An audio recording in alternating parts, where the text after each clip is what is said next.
Hey guys and welcome back to a new video on RS Play Super and as you know आज के video में हम बात करने वाले हैं चैप्टर नंबर 1071 के स्पॉयलर्स के बारे में। ये चैप्टर कोई ऐसा वैसा चैप्टर नहीं होने वाला। लिटरली काफी टाइम बाद मेरा मन कर रहा है स्पॉयलर्स देख के कि मुझे चैप्टर पढ़ना है। यूजुअली क्या होता है कि मैं स्पॉयलर्स पढ़ देता हूँ एंड मेरा इंटरेस्ट नहीं होता, बट अब I really want to see this chapter because इस चैप्टर में गार्प दिखने वाला है, वो भी किसी ऐसे के लिए नहीं बल्कि ब्लैक बियर्ड से फाइट करने के लिए। So this chapter is going to be amazing. So now without wasting any more time, editor भाई इंट्रो लगा दो।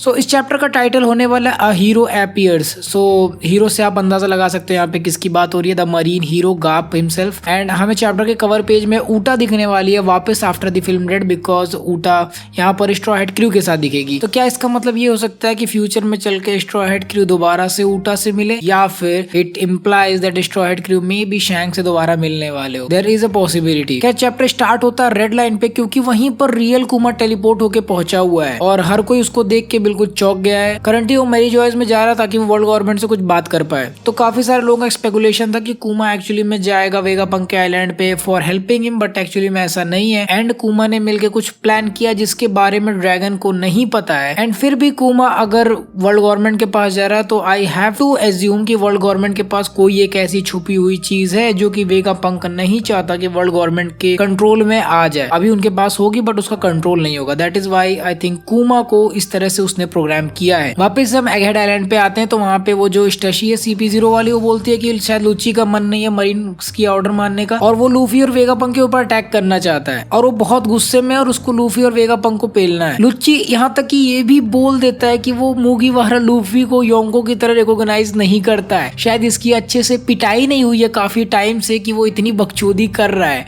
आई थिंक उसको थोड़ा मार खाने की जरूरत है। यू नो, कभी कभी लतखोर लोग पैदा हो जाते हैं तो उन्हें लगातार पीटने की जरूरत पड़ती है, तो लुची उन्हीं में से एक है। ठीक है, अभी थोड़ा बहुत मार खा लेगा तो शायद उसका दिमाग खुल जाए। और जहां पर हम सोच रहे थे कि वेगा पंक सिर्फ वो बूढ़ा वाला जाएगा लूफी के साथ, तो ऐसा नहीं है। जितने भी 7 क्लोन है ना उसके, वो सभी उसके साथ में ही जाएंगे। So this going to be one way trip, क्योंकि ऑलरेडी 10 स्ट्रॉ हेड क्रू है, फिर उसमें 7 लोग और जाएंगे। 17 लोग एक शिप पे जाएंगे। मुझे नहीं लगता 1000 सनी पे इतनी जगह है, बट लेट्स सी आगे क्या होता है। यहाँ पे जो एडिसन वाला वेगा पंक है वो कहता है कि एगहेड आइलैंड पे एक और बंदा है जो कि उनकी हेल्प कर सकता है, लेकिन एडिसन उसको इस समय बुलाना नहीं चाहता। बट स्टिल वेगा पंक कहता है कि ठीक है, उस सीक्रेट आदमी को बुला लो, क्या पता हमारी हेल्प कर दे। एंड एक्चुअली में वेगा पंक इस आदमी को लेके बहुत कॉन्फिडेंट है कि ये बंदा CP0 को हैंडल कर लेगा, वो भी अकेले। मेरे दिमाग में ये नहीं आ रहा कि आखिर ऐसा कौन सा बंदा हो सकता है जो CP0 को हैंडल कर ले, लेकिन एक्चुअली में ये मिस्टीरियस आदमी वेगा पंक की हेल्प करना चाहता है। यहाँ पर एडिसन इसको इसलिए नहीं बुलाना चाह रहा था क्योंकि अब वर्ल्ड गवर्नमेंट भी उस आदमी के खिलाफ हो जाएगी। तो शायद हमें इस समय स्ट्रॉ हेड क्रू पे एक और पर्सन ऐड होते हुए दिख सकता है। हू नोस? आपको क्या लगता है ये बंदा कौन हो सकता है? मुझे कमेंट सेक्शन में जरूर बताना। इसके बाद अचानक से वेगा पंक का लैब गायब हो जाता है, तो उधर लूची, काकू और स्टशी जल्दी से भागते हुए जाते हैं क्योंकि उन्हें लग रहा होता है ये किसी टाइप का ट्रैप है। लेकिन ठीक उसी वक्त पाइथागोरस भी उसको वापस ले आता है, बट CP0 ऑलरेडी वहां तक पहुंच चुके हैं। अब CP0 को वहां से 1000 सनी दिखता है, तो अभी तक इन लोग का दिमाग सही नहीं हुआ है। ठीक है, अभी भी ये लोग ऑर्डर दे रहे हैं काकू को जाके तू 1000 सनी को डिस्ट्रॉय कर दे। लिटरली तुम मूगीवारा लूफी के शिप को डिस्ट्रॉय करने की बात कर रहे हो, पटक के चोट देगा वो वहीं पे। खैर कोई बात नहीं, काकू वहां पर जाता है डिस्ट्रॉय करने एंड यू नो कौन बैठा हुआ है इस समय। ठीक है, शिप पे जोरो की आंख खुल जाती है और भाई वो तुरंत उसके अटैक को ब्लॉक कर देता है। इनकी फाइट 3 पैनल तक चल रही होती है और काकू की ये देख के गांड फट जाती है। शायद काकू को अभी ये पता नहीं है कि वो रोरो नोआ जोरो है, उस बंदे ने काइडो को काटा है। ठीक है, अभी भी समय है, भाग जा वहां से, पटक के चूत देगा वो बंदा। तेरे लूफी की भी जरूरत नहीं है। यहाँ पर आप देखोगे कि लूफी का क्रू वापस से रॉबिन के क्रू के साथ मिल चुका है और बोनी पिछले चैप्टर की तरह वेगा पंक को दौड़ा रही है उसको मारने के लिए, लेकिन वेगा पंक उसको समझाने की कोशिश कर रहा है कि किसी एक खास वजह से वो कुमा को वापस सही नहीं कर सकता। मतलब देयर इज अ चांस कि कुमा वापस से ठीक हो सकता है, बट देयर इज समथिंग जिसकी वजह से वो उसे वापस सही नहीं कर रहा है। एंड कुमा का अचानक से मेरी जॉयस पे जाना, well that could be the reason कि आखिर क्यों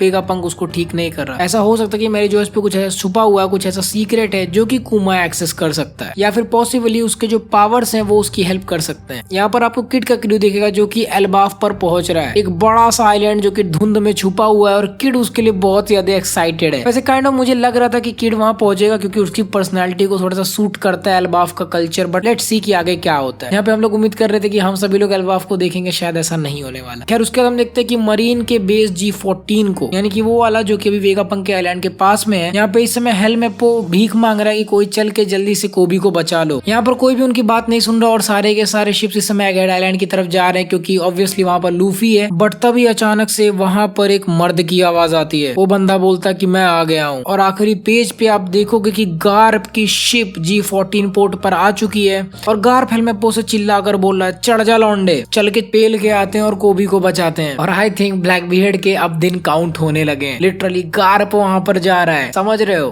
this is going to be insane. But यहाँ पर हमें ओवर एक्साइटेड भी नहीं हो जाना चाहिए क्योंकि ऑब्वियसली आपको रेलिक की बातें याद होंगी कि रेलिक भी बोल रहा था कि उसकी भी एज हो चुकी है और वो एक्चुअली ब्लैक बियर्ड के सामने स्टैंड नहीं कर पाएगा। और ब्लैक बियर्ड को भी काफी लोग अंडरएस्टिमेट कर रहे हैं गार्प के सामने, लेकिन आई थिंक आपको थोड़ा सा सोचना पड़ेगा कि ब्लैक बियर्ड ने शैंक्स पर हमला किया था जब उसके पास उसका डेविल फ्रूट नहीं था, मतलब ही इज स्किल्ड इनफ। ठीक है, वैसे हम एक और काफी इंपॉर्टेंट चीज भूल रहे हैं कि लॉ भी इस समय वहां पर है और लॉ और ब्लैक बियर्ड की फाइट ऑलरेडी हो रही है। जैसा कि मैंने बोला था कि लॉ अकेले ब्लैक बियर्ड को बीट नहीं कर पाएगा, पॉसिबली वहां पर कोई ना कोई पहुंचेगा जो कि लॉ की हेल्प करेगा। So I think Garp is going to be the one जो कि इस समय लॉ की हेल्प कर पाएगा। ऑल्सो अगर आपको याद हो तो ओडा ने ऑलरेडी अपने जम्फेस्टा में बोला था कि कोई दो मिस्टीरियस पर्संस के बीच में फाइट होने वाली है जो कि आज से पहले कभी नहीं लड़े। एंड वहां पर ओडा ने ये भी बोला था कि उम्मीद करता हूँ कोई ना मरे। तो क्या ये पॉसिबली हिंट हो सकता है कि कोबी या गार्प में से कोई जाने वाला है? कमेंट से बताओ। तो let's not take our hopes too high, but या गार्प उसको इतने जल्दी से तो नहीं छोड़ेगा। बहुत भयंकर फाइट होने वाली है। Let us see how true hockey stands in front of true devil fruit powers. मैं बहुत एक्साइटेड हूँ,